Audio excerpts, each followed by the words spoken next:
नमस्कार, बाखबर में आपका स्वागत है। मैं हूं राघवेंद्र सिंह। बाखबर में आज हम बात करेंगे दुनिया भर को एक बार फिर हिला देने वाले कोरोना वायरस के नए वेरिएंट ओमिक्रॉन की। दरअसल इसने हिंदुस्तान में दस्तक दे दी है और इससे अब लोग घबराने की स्टेज में आने वाले हैं। आज की चर्चा का मकसद ये कि आप घबराइए मत, जो एहतियात है वो बरतिए, और अगर आप एहतियात बरतेंगे तो बचे रहेंगे। जैसे आपने कोरोना को मात दी, उसका जो भाई आया ओमिक्रॉन, इसको भी आप एक तरह से बच सकते हैं, इसको निपटा सकते हैं या इसको एक तरह से बेकार साबित कर सकते हैं। तो महत्वपूर्ण मुद्दा है, देश में ओमिक्रॉन का वेरिएंट मिल गया है, लेकिन इसमें डरने की जरूरत नहीं है। सावधानी से जान बचेगी। इसका खौफ तो जरूर है, लेकिन अच्छी खबर यह भी है कि अभी तक जब से ये पहचाना गया है पूरी दुनिया में, किसी की मौत इस वेरिएंट से नहीं हुई है। इसलिए घबराने की जरूरत कम है। मास्क लगाने की जरूरत है, सैनिटाइज करने की जरूरत है हाथों को, और 2 गज की दूरी बनाए रखने की जरूरत है। आपको ये भी बता दें कि हिंदुस्तान में जो वेरिएंट मिला है उसके 2 मरीज अभी सामने आए हैं। इसके और भी बढ़ने की आशंका है, लेकिन WHO का कहना यह है कि ये जो वेरिएंट है ये उतना खतरनाक नहीं है अभी तक, 9 दिन की जो उसकी रिपोर्ट है, जितना कोविड-19 हुआ करता था, या डेल्टा हम 1 की बात करें। सीधी सी बात है कि भारत इसके लिए पहले से तैयार था, देश में तैयारी हो चुकी है। इस पर भी हम चर्चा करेंगे। हमारे साथ इस पर बात करने के लिए मौजूद है स्टूडियो में 2 विशेष मेहमान, और टेलीफोन लाइन पर रहेंगे हमारे पत्रकार साथी शशि कुमार केशवानी, और स्टूडियो में है डॉक्टर आसिफ अली और वरिष्ठ पत्रकार गौरव चतुर्वेदी। तो मैं शुरुआत करूंगा असल में डॉक्टर अली साहब से। डॉक्टर अली, आपको इसका तजुर्बा पहले दौर का भी है, सेकेंड दौर का भी है, जब इसका आया था पूरा कोरोना का मामला। अब जो स्थिति है ओमी वेरिएंट को लेकर, उसमें आपकी राय क्या है? उसके पहले मैं बता दूं कि WHO ने इस वेरिएंट के बारे में लोगों से डरने की बात नहीं कही है। उन्होंने ये कहा कि ये खतरनाक नहीं है अभी तक, क्योंकि 9 दिन की रिपोर्ट तो यही बताती है। डॉक्टर साहब, आप बताएं कि इससे बचने के लिए क्या क्या करना चाहिए, और इससे बचने के साथ साथ क्या ये वाकई खतरनाक है? आपकी राय। पहले तो मैं आपका शुक्रिया अदा करना चाहूँगा कि आपने मुझे बुलाया इस बारे में बात करने के लिए।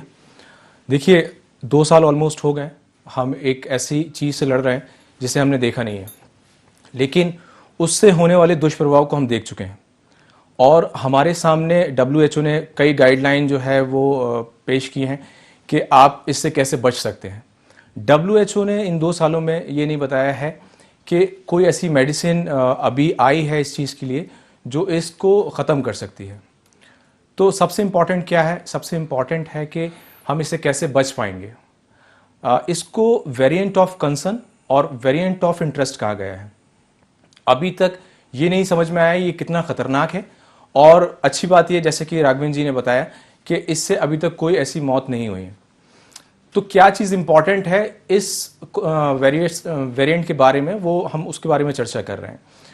कोरोना आया, फर्स्ट वेव आई, उसके बाद सेकेंड लहर आई।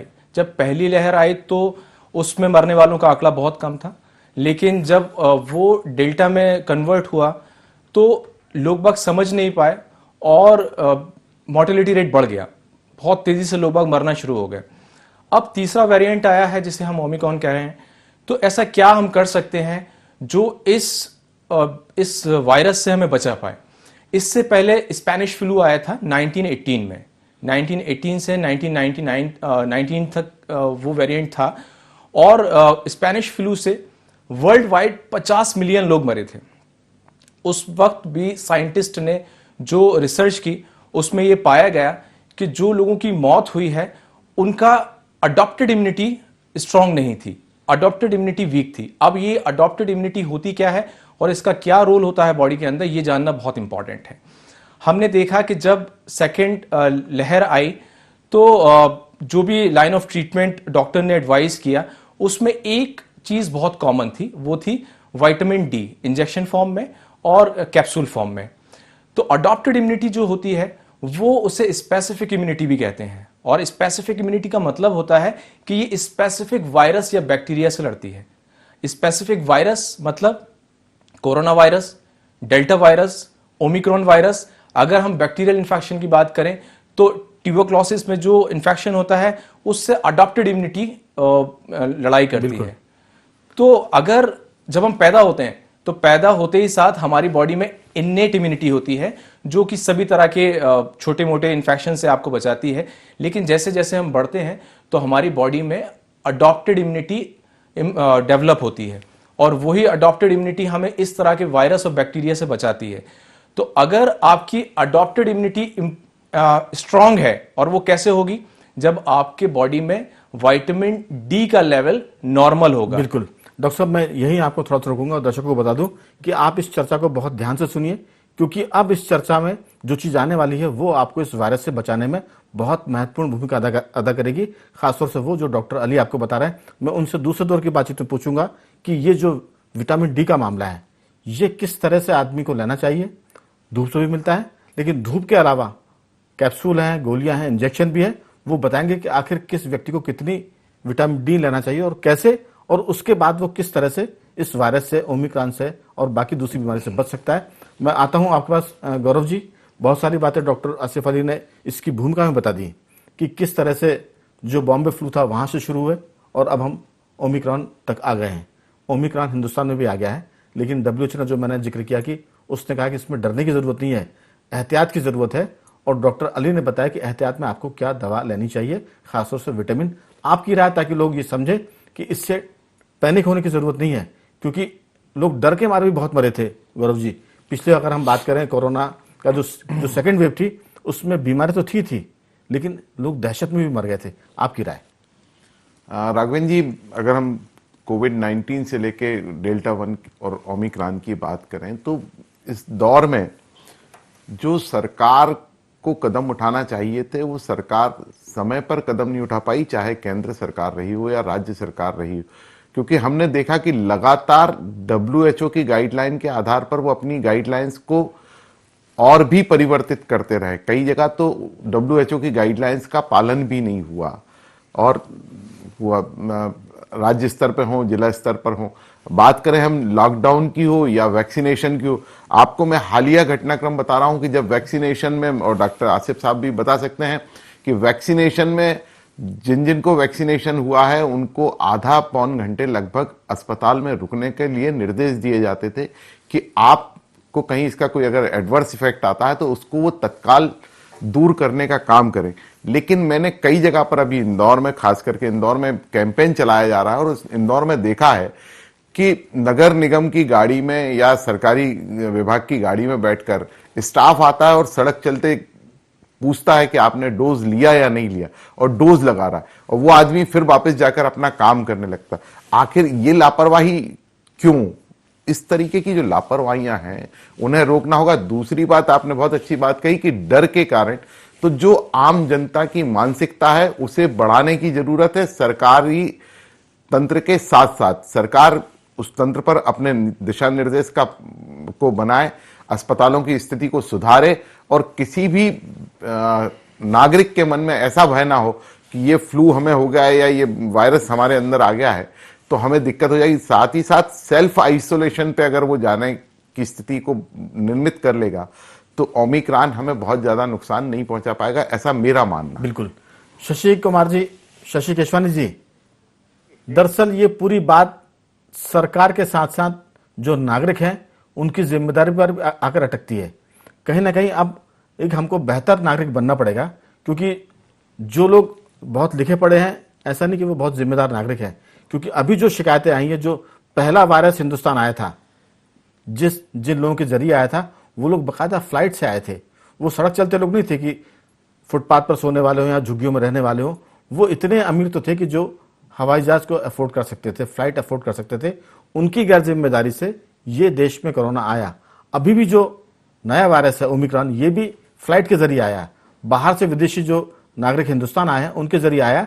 तो मेरा सवाल आपसे यह कि इसमें नागरिकों की जिम्मेदारी बढ़ गई है, सरकार की जिम्मेदारी तो 100% बढ़ी है, लेकिन अस्पतालों की जिम्मेदारी और खासतौर से नागरिकों की, अगर हम जिम्मेदार नहीं रहेंगे तो फिर आपको कोई भी चीज बचा नहीं पाएगी, भले ही वो हल्का सा डेंगू फीवर हो, चाहे मलेरिया हो, या फिर ओमिक्रॉन या कोविड-19। आपकी राय?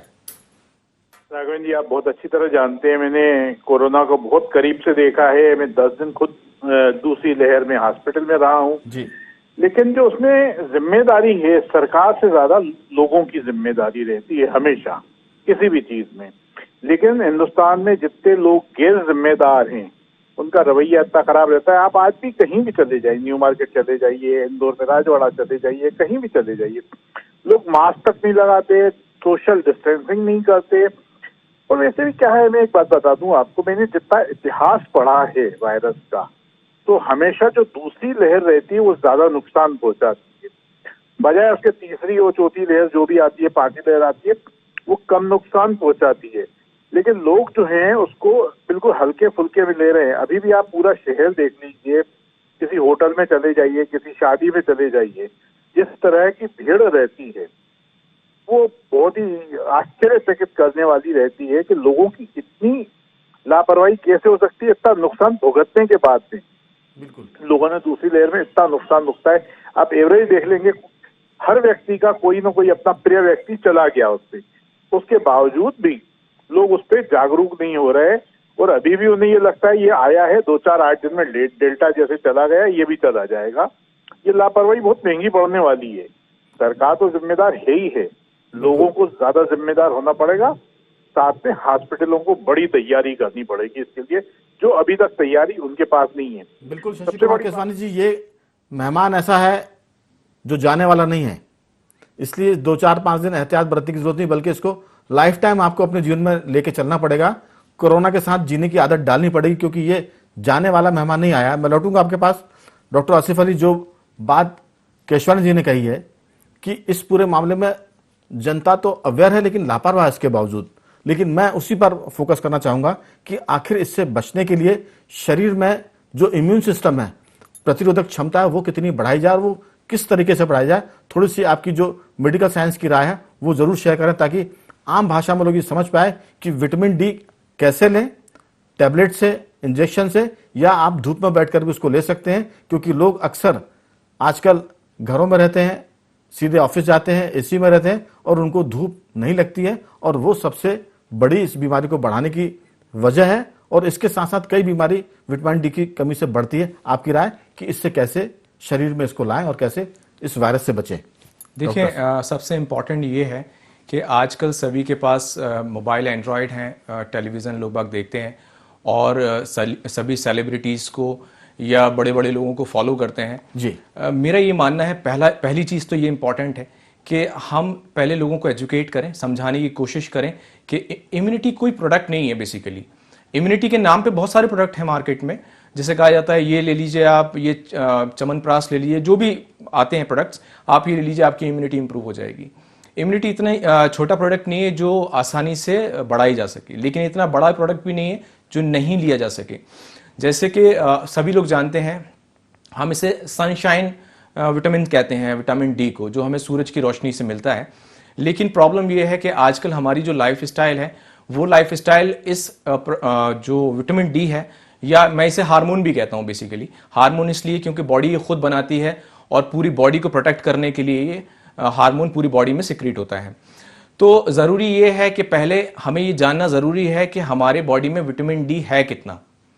अक्सर होता यह है कि हम डॉक्टर के पास जाते हैं, डॉक्टर हमें रिकमेंड कर देता है कि आपको 60,000 इंटरनेशनल यूनिट एक हफ्ते में लेना चाहिए। ये स्टैंडर्ड डोज है बेसिकली। लेकिन ये पहले पता करना ज़रूरी है कि आपका विटामिन डी है कितना। अगर बॉडी में विटामिन डी का लेवल बहुत कम है तो फिर उसके अकॉर्डिंग डोज चेंज हो जाते हैं। जैसे मैं थोड़ा सा गुजारिश करूंगा आपसे, एक तो समय की हमारे पास तंगी है, तो थोड़ा सा आप चीजों को और नट शेल में कहें, ठीक है, तो लोग समझ पाएंगे इसको। मैं दर्शकों को बता दूं कि एक कैप्सूल डॉक्टर अक्सर कहते हैं कि हफ्ते में एक बार खाइए। डॉक्टर आसिफ अली ने मुझे बताया कि वो उसमें 60,000 यूनिट करीब होता है। Exactly. और अगर एक व्यक्ति हफ्ते में उसको एक बार लेता है तो वो लगभग 7,000 यूनिट उसको पर डे के हिसाब से वो उसकी बॉडी में पहुंचेगा। लेकिन जिनको कम है उनके लिए वो कैप्सूल भी कम पड़ेगा। तो डॉक्टर साहब ये बताएंगे कि आप किस तरह से डोज को लें और बॉडी को किस तरह से सुरक्षित रखें। ठीक है, मैं आपको बताता हूं। स्टैंडर्ड डोज जो है वो 1 मंथ में 2.5 लाख यूनिट आपको 1 महीने में लेना चाहिए। लेकिन अगर इससे कम है तो फिर ये इंजेक्शन फॉर्म में लिया जा सकता है, जिसे हम लोडिंग डोज कहते हैं। Loading dose 2 lakh unit international unit और 3 लाख इंटरनेशनल यूनिट का आता है। तो अगर बहुत कमी है तो वो इंजेक्शन के थ्रू पूरी कर लें, और अगर वो कवर भी हो गया है देखिए नॉर्मल रेंज 30 to 100 है, लेकिन 50 होना जरूरी है। अगर वो 30 भी हो गया है तो ये जो स्टैंडर्ड डोज है विटामिन डी का 60,000 इंटरनेशनल यूनिट ये आपको पर वीक लेना चाहिए जब तक कि वो 50 ना हो जाए। तो बेसिकली ये आपकी अडॉप्टेड इम्यूनिटी को स्ट्रॉन्ग डॉक्टर करेगा। इसमें एक चीज और है, लोग पर डे कैप्सूल भी देते हैं, गोली भी देते हैं, वो कितनी कारगर है और उसको किस ढंग से लेना चाहिए। एक बात और मैं पूछूंगा आपसे कि ये जो सिर्फ विटामिन डी इतना इंपॉर्टेंट क्यों है इस पूरे वायरस या बीमारी से बचने के लिए, संक्षेप में ये भी आप बताएं। अच्छा ठीक है, देखिए विटामिन डी इसलिए इंपॉर्टेंट है क्योंकि हमारी बॉडी की जो संरचना है वो सेल से मिलकर बनी है, और सेल, हर सेल को उसकी रिक्वायरमेंट है, अगर वो पूरी नहीं होगी तो वो सेल डेड हो जाएगा। तो हमारे बॉडी की जो दो इम्यूनिटी है, इनेट और अडॉप्टेड, तो ये अलग अलग तरह के वायरस से लड़ने के लिए जरूरी है। अडॉप्टेड स्पेसिफिक है, तो ये corona virus, omicron virus, bacterial infection, इन सब से लड़ता है। तो इसको इंप्रूव होना जरूरी है, तभी हम इस तरह के वायरस से लड़ सकते हैं। जिसके बॉडी में ये पर्याप्त रूप में है, तो अगर कोरोना हो भी गया, ओमिक्रॉन हो भी गया, तो मोर्टिलिटी रेट नहीं बढ़ेगा, आदमी क्रिटिकल नहीं होगा। उतने टाइम में जो इसका इंक्यूबेशन पीरियड है वायरस का, वो बॉडी में रहेगा और वो अपने आप खत्म हो जाएगा। इसीलिए जरूरी है अपनी इम्यूनिटी को स्ट्रांग करना, क्योंकि अभी तक कोई भी ऐसी मेडिसिन नहीं है जिसको लेने के बाद ये वायरस फौरन खत्म हो जाए। लेकिन ये जरूर है कि अगर आपके बॉडी में विटामिन या हार्मोन डी पर्याप्त मात्रा में है तो आप इससे बच भी सकते हैं और लड़ भी सकते हैं। जी गौरव जी, विटामिन डी अगर आपके शरीर में पर्याप्त मात्रा में है, 50% से ऊपर उसका रेशियो है तो आप सुरक्षित हैं, उससे कम है तो फिर आपको दवा की जरूरत है, और वो भी डॉक्टर की सलाह से आप लें कि कैप्सूल चाहिए कि इंजेक्शन चाहिए या टैबलेट। आपको लगता है कि एहतियातों के साथ साथ सरकार जागती रहे, लोगों को जगाती रहे और लोग भी जगे रहें, और साथ में दवाएं खासतौर से विटामिन डी भी लेते रहें, आपकी राय? नहीं, स्वाभाविक तौर पर चूंकि डॉक्टर साहब चिकित्सक हैं, वो सारी जानकारी दे रहे हैं, तो फायदेमंद तो आम नागरिक के लिए है। लेकिन विटामिन डी के जिस प्रकार से कोविड-19 के दौरान जो दवाइयों के दाम एकदम से बढ़े, एकदम से ब्लैक मार्केटिंग हुई, सरकार के पास और दुकानों पर उपलब्धता नहीं रही, सरकार को सबसे पहले उसका भी ध्यान देना होगा कि उन्हें अत्यावश्यक दवाई के तौर पर विटामिन डी को उपलब्ध कराए, उचित दर पर उपलब्ध कराए, जो आम नागरिक की पहुंच में हो। लेकिन इसी के साथ साथ मैं एक बात और राघवेंद्र जी कहना चाहूंगा, अभी शशि जी कह रहे थे कि लोग लापरवाह हैं। लोग लापरवाह हैं ये अपनी जगह है, लेकिन सरकार की जो प्रमुख दायित्व है उस लापरवाही को नियंत्रित करने का दायित्व है। और सरकार, अगर हम देखें अभी जैसे ही ओमिक्रॉन वायरस की डिक्लेरेशन हुई है, उसके बाद मध्य प्रदेश में ही बड़े बड़े राजनीतिक आयोजन होते जा रहे हैं। पिछले डेल्टा 1 के वेरिएंट के टाइम पर हम देखें तो चुनावों को लेकर के भी सरकार लापरवाही रही, चुनाव आयोग भी लापरवाह रहा, चाहे पश्चिम बंगाल की बात हो, चाहे मध्य प्रदेश की बात हो। तो सबसे पहली बात है, अगर लोकतंत्र वाकई में बचाना है तो पहले लोक को बचाना जरूरी है। अगर लोग ही नहीं रहेंगे तो वो तंत्र किस काम का रहेगा राघवेंद्र जी? लेकिन गौरव जी एक बात है, मैं पूछूंगा केशवानी जी से भी कि लोग को बचने की जिम्मेदारी लोग की भी तो है। जैसे हम बच्चों को बचा, कई बार ये कहते हैं कि ये आग है इसमें हाथ मत लगाइए, माँ बाप उसको बचाते हैं कि अगर आप अंगारों को छुएंगे तो हाथ जल जाएंगे। लेकिन एक बार हाथ जलने के बाद फिर उस की भी जिम्मेदारी है कि वो अंगारों को ना छुए, क्योंकि दोनों को मिलकर काम करना पड़ेगा। अगर सरकार हेलमेट का चालान बनाएगी, मास्क नहीं पहनने का चालान बनाएगी, और आप मास्क नहीं लगाएंगे तो कोविड-19 का शिकार होंगे, हेलमेट नहीं लगाएंगे तो एक्सीडेंट के बाद मरने की भी नौबत आ सकती है। तो मुझे लगता है कि जागृति दोनों तरफ से जरूरी है। मैंने पहले कहा कि नागरिकों को जिम्मेदार बनने की जरूरत है। सरकार को तो हम कोसेंगे, कोई दिक्कत नहीं है, क्योंकि सरकार की पहली जिम्मेदारी कि वो ये सारी व्यवस्था करें, ब्लैक मार्केटिंग ना हो दवा की, अस्पताल में ठीक व्यवस्था हो, लोगों के बिल भारी भरकम ना बने। लेकिन अगर लोग बिना मास्क के जाएंगे केशवानी जी, तो फिर सरकार क्या करेगी? फाइन करेगी, डंडे मारेगी पुलिस, तो फिर लोग कहेंगे कि ये तो बहुत ही अमानवीय है, पुलिस डंडे मार रही है मास्क पहनाने के लिए। तो कहीं ना कहीं मुझे लगता है कि दोनों हाथों से ताली बजाने की जरूरत है। सरकार भी जगे और जनता को भी जगना पड़ा, क्योंकि मारी तो आखिर जनता ही जाएगी, क्योंकि सरकार नहीं मरेगी। सरकार तो कह देगी कि ठीक है, ये 5 लाख रुपए आपको दे रहे हैं मुआवजे के, आपको हमने समझाया था। तो ये सब चीजें, क्योंकि अल्टीमेटली शिकार जनता होने वाली है। आपकी राय बहुत संक्षेप में शशि जी। राघवेंद्र जी, हिंदुस्तान में सबसे बड़ी समस्या ये है कि लोग अवेयर नहीं है। मैं बार बार हमेशा कहता हूँ, हेलमेट यहाँ कभी नहीं सरकार पहनते। को भी होना चाहिए इस पूरे मामले में, अवेयर होने के साथ साथ सख्ती बरतने की भी जरूरत है।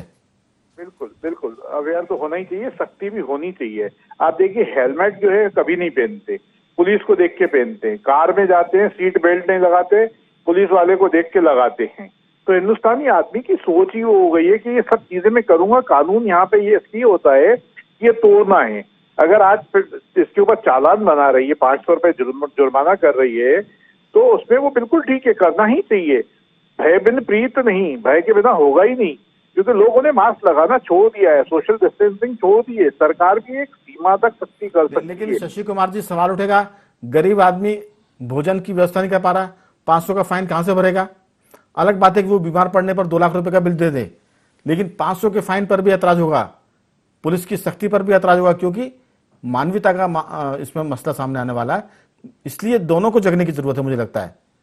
पुलिस को देखकर भले ही आप हेलमेट लगाए, मास्क लगाए, लेकिन भगवान के लिए लगाइए, क्योंकि आपकी जिंदगी का सवाल है। जी, क्या है कि आप देखिए ना कि उस टाइम पे भी, दूसरी लहर में भी, जो गरीब आदमी है वो उतने बीमार नहीं हुए थे। बीमार कौन हुए थे? जिनकी इम्यूनिटी वीक थी। और इम्यूनिटी क्या है, जैसे आज विटामिन डी भी खा ले, एक दिन में कोई तैयार नहीं हो जाएगी, उसको भी 2, 2.5, 3 महीने लगेंगे उस लेवल पे आने में, है ना। धूप में लोगों ने बैठना छोड़ दिया है। आर्टिफिशियल कितना भी आप तैयार करेंगे, एक दिन में नहीं होता। उसके लिए लोगों को हर तरीके से लोगों ने फूड हैबिट्स बदलनी पड़ेगी, आदतों को बदलना पड़ेगा, खाने पीने की, थोड़ा धूप में बैठना पड़ेगा, 15-20 मिनट, आधे घंटे आप सुबह की धूप में बैठिए, शाम की धूप में बैठिए, ये सब करना पड़ेगा। ये सारे एहतियात बरतने की जरूरत है, क्योंकि संकट ऐसा है जो आपको नेचर से जोड़ने की बात कर रहा है कि आप धूप में रहिए, आप खाने पीने में विटामिन डी, विटामिन बी और सी जो होता है उसको, नींबू खाइए, आप नींबू का शरबत पीजिए, शिकंजी पीजिए। हालांकि सर्दी का मौसम है तो नींबू को आप किसी और ढंग से खाने की कोशिश करिए ताकि विटामिन सी रहे। डी का तो ठीक है, सर्दी है तो आप धूप में बैठ सकते हैं। मैं लौटूंगा आपके पास। डॉक्टर साहब, समय खत्म होने की स्थिति में आ रहा है, अगर बहुत संक्षेप में बात करेंगे तो एक एक बातचीत का दौर और हो जाएगा। आपकी राय की जो केशवानी जी बोल रहे हैं कि ये सारा मामला सिर्फ खाने पीने तक सीमित नहीं, क्योंकि आप विटामिन डी को आप लेंगे भी तो वो 2-3 महीने में मेरे ख्याल से उसका लेवल मेंटेन हो पाएगा, जिनको कमी है। जी, देखिए, जैसे कि केशवानी जी ने कहा कि सरकार का दायित्व, मैं छोटी सी बात करके ख़त्म करूंगा कि लोगों को ये नहीं सोचना चाहिए सरकार का दायित्व। हो सकता है सरकार ये सोच रही हो कि ये आपका दायित्व है, तो ये आपकी ज़िंदगी का सवाल है। तो इसको मेंटेन करने के लिए ज़रूरी ये है आप सभी लोग अपना विटामिन डी चेक करवाएं और अभी से लेना शुरू करें। आप बीमारी के आने का इंतज़ार ना करें कि बीमारी आएगी तब हम ट्रीटमेंट लेंगे।